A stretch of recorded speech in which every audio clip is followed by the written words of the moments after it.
நெல்லையில் இந்திய கம்யூனிஸ்ட் கட்சியின் மாநில செயலாளர் முத்தரசன் செய்தியாளர்களை சந்தித்து வருகிறார். அதன் நேரடி காட்சிகளை பார்க்கலாம். செய்யாதீர்கள் என்று மன்றாடிய பொழுது கலைஞர் மறுத்துவிட்டார். தமிழ்நாட்டை சுற்றிலும் நெருப்பு எரிந்து கொண்டிருக்கிறது, தமிழ்நாடு என்கிற சூடத்தை எப்படி என்னால் காப்பாற்ற முடியும், ஆகவே நான் மதுவிலக்கு கொள்கையை தளர்த்தி அறிக்கை விட்டார். ஆனால் இப்பொழுது சொல்லுகிறார், இந்த இருவருமே தமிழ்நாட்டு மக்கள் தயாராக இல்லை, மாறாக தேசிய முற்போக்கு திராவிட கழகம், மக்கள் நல கூட்டணி, தமிழ் மாநில காங்கிரஸ் இந்த அணி வெற்றி பெறும்.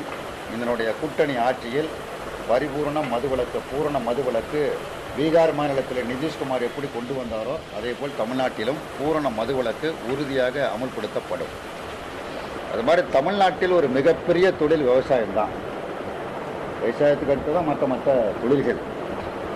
பல லட்சக்கணக்கான விவசாயிகள் இருக்கிறார்கள். அதில் நிறைய சிறு விவசாயிகள், குறு விவசாயிகளும் இருக்கிறார்கள்.